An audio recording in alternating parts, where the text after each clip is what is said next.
Con la objetividad que nos caracteriza, agradeciendo su agradable compañía, nos complace presentar en su sexta temporada Agenda Económica, la visión empresarial al servicio de la nación. Todo el acontecer económico nacional e internacional, un compromiso obligado con la imparcialidad y el más completo análisis de nuestros especialistas Rosana Ruiz, Luis Núñez Santana y Ezequiel Molina Lizardo. Auspiciado por el Banco Popular Dominicano, nuestro resumen de noticias económicas en solo 2 minutos.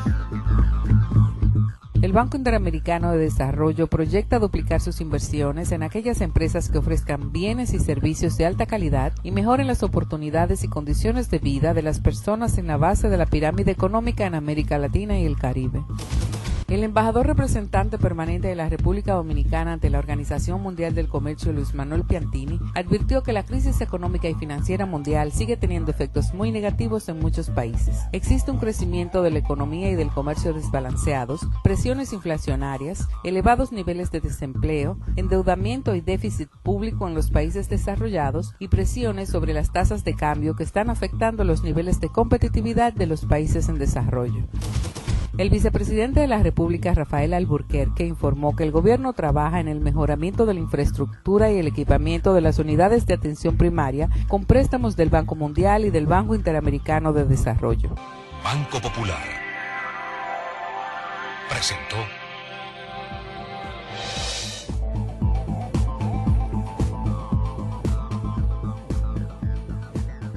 Muy buenas noches, amigos y amigas de Agenda Económica. Complacido de estar con ustedes de nuevo. Ezequiel Molina y quien les habla. Vamos a estar haciendo este programa del día de hoy sobre la base de dos temas fundamentales. Vamos a comenzar nosotros haciendo una introducción del programa y más adelante vamos a tener un invitado muy importante con el cual vamos a abordar algunos temas relacionados con lo que es la educación en la República Dominicana. Una persona que ejerce una función importante en una entidad que dentro de un ratito vamos a presentárselo a ustedes para desarrollar con él un conversatorio. Mientras tanto, yo quería, Ezequiel, hacer un comentario sobre una noticia que vi hoy en los medios de comunicación. No es nueva, pero lo que es novedoso es que un organismo como el Fondo Monetario Internacional esté instando a un país como Estados Unidos a incrementar lo antes posible el tope de la deuda federal para evitar un shock que, según dijo, puede tener graves consecuencias para el país, para esa primera economía del mundo y para los mercados mundiales. Esto es bien interesante, Ezequiel, porque lo que estamos acostumbrados a ver en el tema de la economía es que los países pobres sean los que tengan graves problemas con el manejo de su deuda. Claro. Y que sean los países desarrollados a través del propio Fondo Monetario Internacional que nos llamen la atención, lo que nos estén llamando la atención, lo que nos estén dictando pautas y recetas para que nosotros manejemos los temas de la crisis interna que generalmente se producen y que tienen lugar en la mayoría de los casos por razones de los malos manejos de las finanzas públicas o de las políticas monetarias de los países a los cuales el fondo asiste.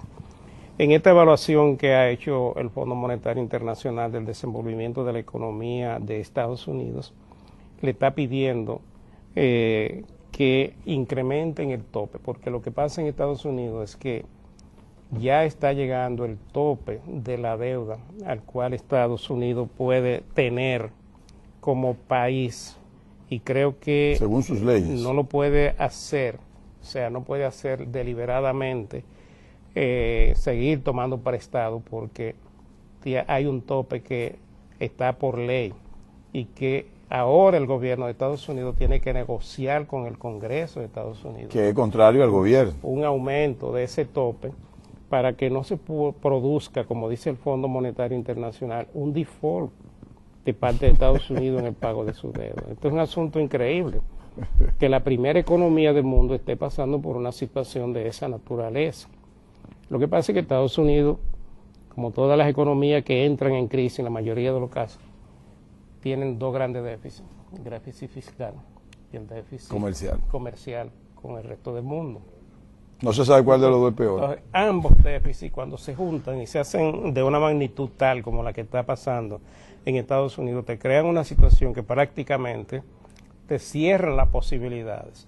Cuando tú ves que un país como la República Dominicana o como cualquier otro país miembro del fondo le dice a este organismo, ven que quiero negociar contigo, estoy dispuesto a ceder en lo que tú me digas o a ejecutar las políticas que tú me exijas, contar de que tú me hagas financiamiento y me mejore el ambiente para yo poder acceder a los mercados internacionales. Cuando tú ves que eso ocurre es porque ya el país tiene una situación, tanto por el lado fiscal como por el lado de su endeudamiento, que no le permite por sí solo manejarse. Y entonces tiene que buscar un organismo como el Fondo Monetario Internacional. Primero, para que le preste recursos. El fondo normalmente le presta dinero al Banco Central para los fines de su reserva. El Banco Mundial le presta a lo que es el Ministerio de Economía o al resto del gobierno para el desarrollo de proyectos, y así lo hace también el Banco Interamericano de Desarrollo. Y también hay una fuente de financiamiento que son los mercados, cuando el país sale a colocar títulos, bonos, o a negociar directamente con alguna banca internacional financiamiento para desarrollo de proyectos y cosas parecidas. Entonces, cuando este ambiente se da y tiene lugar, el Fondo Monetario viene y te dice, ok, yo te puedo prestar, pero tú tienes que ejecutar una serie de políticas y cumplir una serie de metas para que yo te pueda ir facilitando los recursos. Y no te lo voy a dar todo de un paquete o de un solo golpe, sino que te voy a ir haciendo evaluaciones periódicas para ver cómo va tu desempeño. Y cada vez que yo te vaya a hacer un nuevo desembolso, es porque ya yo he evaluado que tú has cumplido lo que hemos acordado en esa carta de intención. Más o menos lo que estamos viviendo en la República Dominicana. ¿Por qué el gobierno, después de haber dicho, yo no voy a hacer una reforma fiscal, se ve en la necesidad de hacerlo? Simplemente porque tanto en lo que concierne al choque externo como a lo que concierne a la generación de ingresos fiscales internamente, se ha visto en una situación difícil. El fondo viene con su misión, se sienta con el equipo económico y negocia con ese equipo y le dice, bueno, para que podamos continuar el acuerdo con el fondo y yo te pueda facilitar los recursos que faltan del acuerdo, y además eso te permite a ti acceder a recursos internacionales, tú tienes entonces que hacer esto que yo te voy a decir o esto que vamos a acordar, y una vez yo esté convencido de que usted está dispuesto a tomar esas decisiones, entonces yo someto ese documento, esa carta de intención al directorio del fondo para que sea aprobado y el acuerdo pueda continuar. Mira, lo malo y lo bueno, óigame bien, aunque se vea contradictorio, lo malo y lo bueno de esta situación de los Estados Unidos es que allá las leyes hay que respetarlas. Hay leyes y hay que respetarlas. Si el presidente violenta una ley, ahí mismo tiene que renunciar. O sea, eso no es un país fácil. Entonces, ¿qué sucede? ¿Por qué digo que es bueno y malo? Pues no es malo porque debería no respetarse algunas cosas y endeudarse. Pero si lo hace, inmediatamente tiene que renunciar, entonces no lo lograría. Entonces, es bueno precisamente porque no puede hacer lo que quiere, sino que tiene que irse con las leyes. Entonces, ¿qué tiene que hacer ahora el presidente Obama? Negociar con el Congreso, que es republicano, para que logre ese tope.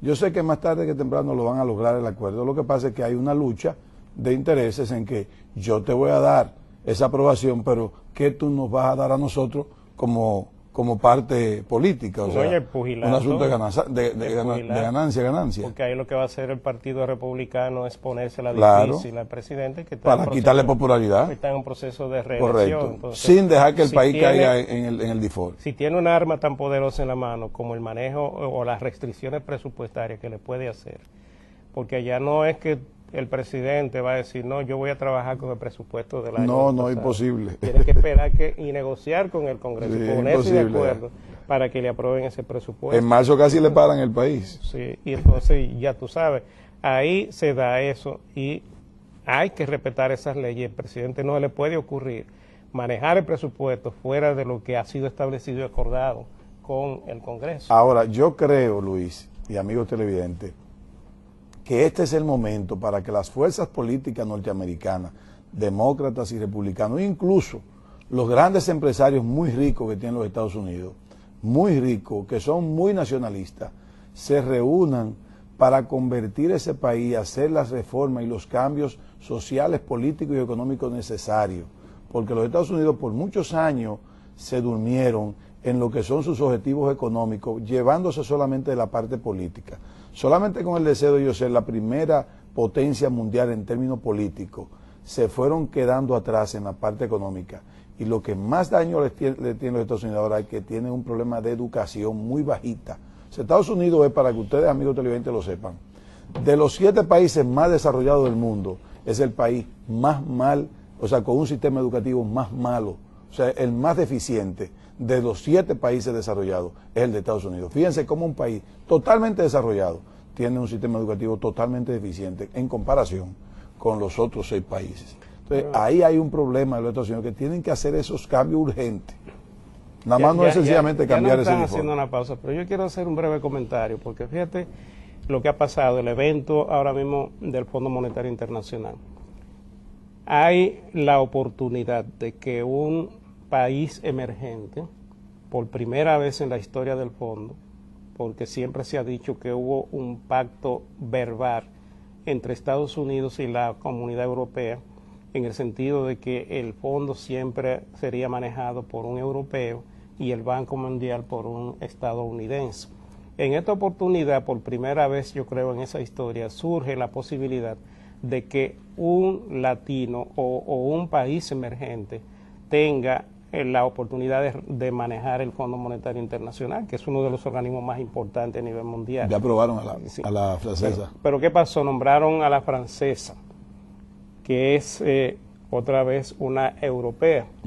Y ahora se queja, por ejemplo, el presidente del Banco de México de que no recibió el apoyo de los países emergentes que él esperaba. De los mismos latinoamericanos. Entonces, pero fíjate qué pasa, Brasil consigue que un ciudadano suyo sea el que maneje la FAO, un organismo de las Naciones Unidas, y como Brasil francesa no aprobó a México, México no aprobó a Brasil en esa... pero Brasil no necesitaba a México como México entró a Brasil. Como quiera lo logró, pero ahí salió a relucir el pugilato y las negociaciones que se dan en esos organismos internacionales, porque también China tomó su decisión siendo un país emergente a favor de un país europeo, pero China lo que está buscando y lo que está protegiendo son sus reservas en euros. Sus intereses y sus reservas. ¿Qué le importa a China que sea un mexicano o que sea un europeo? Lo que quiere China es que sus reservas y sus intereses, que son muchos a nivel mundial, estén preservados y se entiende que el ambiente que hay en Europa ahora lo más conveniente era que fuera una europea.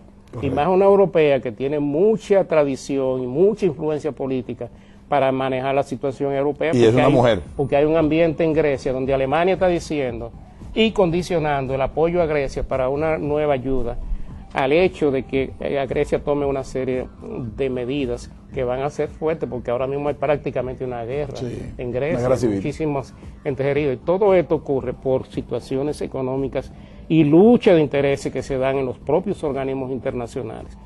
Así que no es una sorpresa que aquí en la República Dominicana también se den ese tipo de cosas. Exactamente. Porque fíjate a qué niveles se ocurren estos fenómenos. Tenemos el primer segmento muy largo, cortaremos un poquito los otros.